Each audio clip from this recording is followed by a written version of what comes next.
Yo, salut tout le monde, c'est Gata Volgar, j'espère que vous allez bien, moi pour ma part, ça va, je vais bien, j'espère que vous avez passé une agréable journée. Aujourd'hui on se retrouve pour le débrief du match Paris Saint-Germain-Clermont, match compté pour la 5e journée de Ligue 1 Uber Eats, victoire 4-0 des Parisiens, l'ouverture du score à la 20e minute signée Ander Herrera, 31e l'Espagnol inscrit un doublé, 55e but de Kylian Mbappé et la 65e Idrissa Gueye termine le boulot et termine ce festival offensif. Et avec ce résultat, le PSG compte 5 victoires en 5 matchs, 15 points au compteur, donc 15 points au classement, 4 points d'avance sur Angers 2e et 5 points d'avance sur Marseille 3e. Donc pour débriefer ces 90 minutes, avant le match, il y a eu bien évidemment l'hommage à Jean-Pierre Adams, ancien défenseur du PSG qui est décédé. Toutes mes condoléances à sa famille. Et puis bien évidemment Jean-Paul Belmondo, toutes mes condoléances aussi à sa famille. C'était un grand acteur, mais aussi l'un des fondateurs du Paris Saint-Germain. Il a fait partie du collectif, il faisait partie du collectif qui a fondé le Paris Saint-Germain en 1970 et qui a aussi investi tout au début du club. Donc les supporters lui ont rendu hommage. Bravo aux supporters, bravo aux ultras, franchement vous étiez au top. Donc on peut que vous remercier.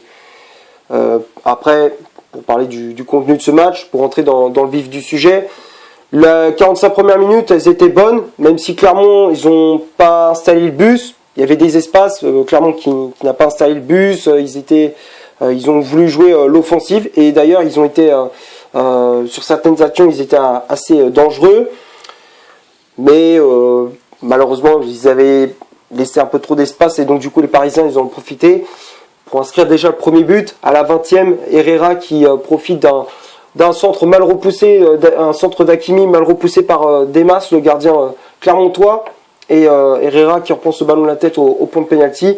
Ça fait déjà 1-0 au bout de 20 minutes de jeu.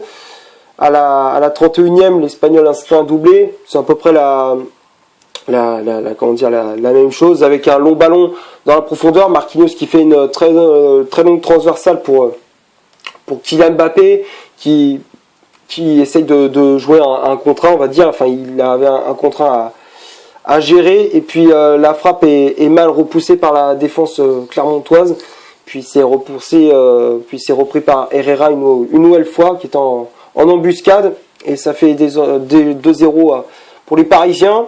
Clermont qui a essayé de revenir avec une frappe de Dossou, mais captée sans problème par Gianluigi Donnarumma, la nouvelle recrue parisienne, qui était titulaire à la place de Keylor Navas, laissé sur le banc par Pochettino.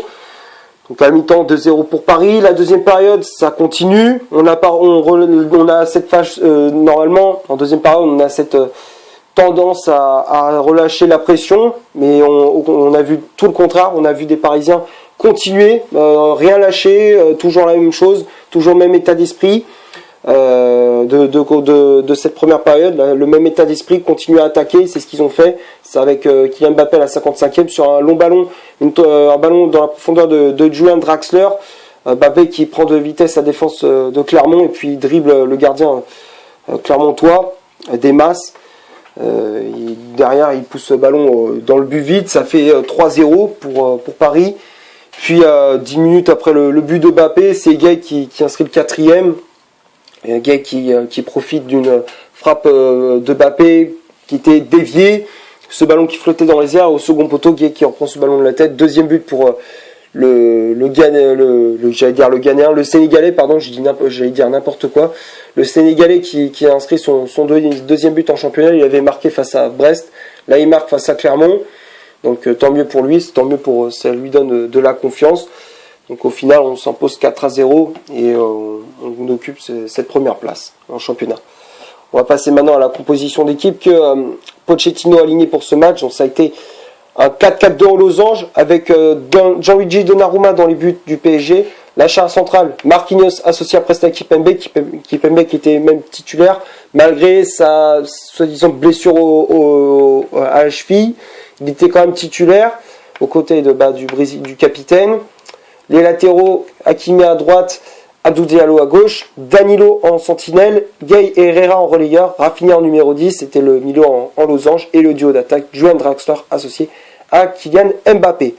Après, il y avait les remplaçants qui étaient entrés en jeu. Il y avait Bidou Massala qui a fait son entrée en jeu, le jeune Titi parisien à la place de Presnel Kimpembe, Kerrer à la place d'Hakimi, Dina Bimbe à la place de Gay, la nouvelle recrue aussi en provenance du Sporting Portugal, Nuno Mendes à la place de Draxler et Icardi à la place de Mbappé.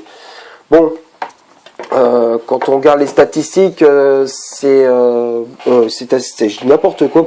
J'allais en venir aux statistiques, mais c'est pas tout de suite. Je voulais dire la composition d'équipe, ce que j'avais à dire. Bon, c'est une composition classique, on va dire. On a changé de système, 4-4-2 en losange. Rafinha qui était titulaire, ce poste de numéro 10.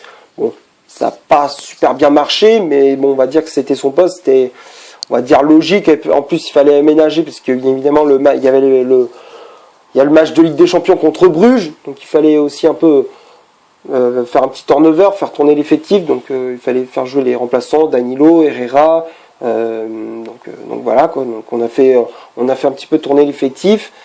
Et puis il y a eu les remplaçants. On a fait rentrer des jeunes, le jeune Nuno Mendes, la nouvelle recrue en provenance du Sporting, comme je disais, le jeune Dina Bimbe et aussi Bidou Massala en défense.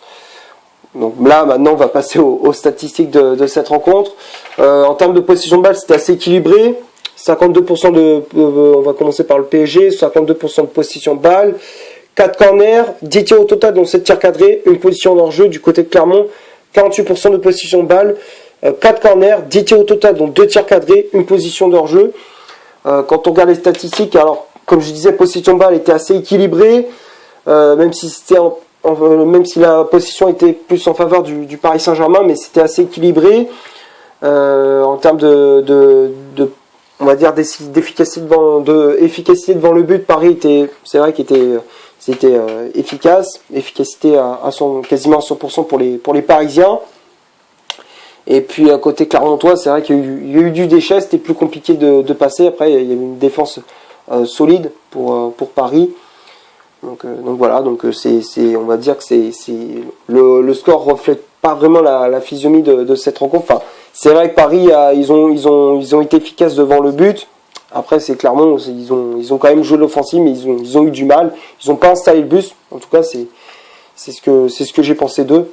Et en tout cas, bravo à cette équipe de Clermont qui n'a pas mis le bus par rapport à certaines équipes de Ligue 1. On va passer maintenant au top et au flop de cette vidéo. Donnarumma, il a pas eu grand chose à faire. On va commencer par lui. Gianluigi Donnarumma, il a pas eu grand chose à faire, comme je disais. Bon, il a eu que 2 arrêts à faire. C'était un match assez relax pour le champion d'Europe italien, champion d'Europe avec l'Italie. Donc pour moi, Donnarumma, je mets dans le top. Un clean sheet pour lui, pour ses débuts. Après la charge centrale, Kimpembe, Marquinhos, dans l'ensemble, c'était assez solide. Les deux, ils ont été très complémentaires. Ça a marché, les relances, elles étaient propres, les interventions aussi. Donc pour moi, les deux, j'ai mis dans le top. Les latéraux, Hakimi et Diallo, j'ai préféré le match d'Hakimi. Offensivement, il a apporté de très bons centres, il a fait de très bonnes percées, de très bons dribbles aussi. Hakimi, je mets dans le top, logique. Diallo, moyen, match assez décevant du latéral, du défenseur sénégalais. Diallo qui a offensivement pas montré grand chose, défensivement il était en difficulté face à Dossou. Match très compliqué pour le défenseur parisien, donc pour moi Diallo je mets dans le flop. Après le milieu de terrain, Danilo, Herrera, Gay et Rafinha. Danilo, il n'a pas fait un mauvais match. Bon, il n'a pas fait un excellent match, mais il a fait son taf, il a rassuré la défense, il a calmé le jeu, il a fait de bonnes relances, même si techniquement il y avait un peu de déchets, mais dans l'ensemble, Danilo, il n'a pas fait une mauvaise prestation. Gay et Herrera, ils ont fait un bon match aussi. Gay qui a inscrit son petit but, Herrera qui a inscrit un doublé.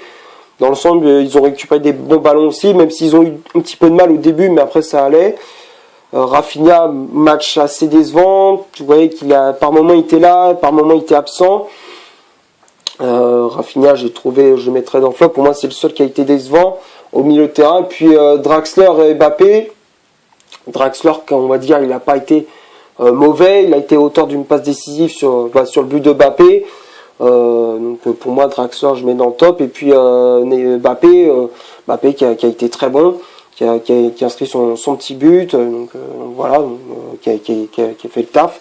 Pour moi, Mbappé, je mets dans le top. Et puis remplaçant, Bitouma Salah, Kerrer, Dinaï Bimbe, Mendes et Icardi. Les seuls qui, pour moi, n'ont pas été extraordinaires sont Kerrer et Icardi. Kerrer, bon, une entrée en jeu, on ne l'a pas trop vu. Icardi, pareil. Et puis Bitouma Salah, Dinaï Bimbe et Mendes. Mendes, même s'il n'a pas joué à son poste, j'ai trouvé qu'il était intéressant. Bon, il a fait 2-3 bonnes montées, enfin 2-3 bonnes actions. Bon, on verra ce que ça va donner lorsqu'il sera titulaire. On verra lors de 2-3 matchs ce qu'il vaut vraiment. On va pas le juger direct. Il faudra temporiser. Et Dinaï Bimbe, Bitouma Salah, bon, ils ont fait une bonne entrée en jeu, les titres parisiens. Donc pour moi, je les mets dans le top. Pour moi, les seuls flops parisiens sont Diallo, Rafinha, Kerrer et Icardi. Voilà, donc c'est tout ce que j'avais à dire pour cette rencontre. J'espère que la vidéo vous aura plu. Si c'est le cas, vous laissez un énorme like. Tu cliques ici pour t'abonner pour rien rater de mes vidéos. Tu cliques ici pour voir une autre si tu le souhaites. N'hésite pas à rejoindre mon compte Instagram qui est dans la description. D'ici là, portez-vous bien. On se retrouve pour une prochaine vidéo. Ciao.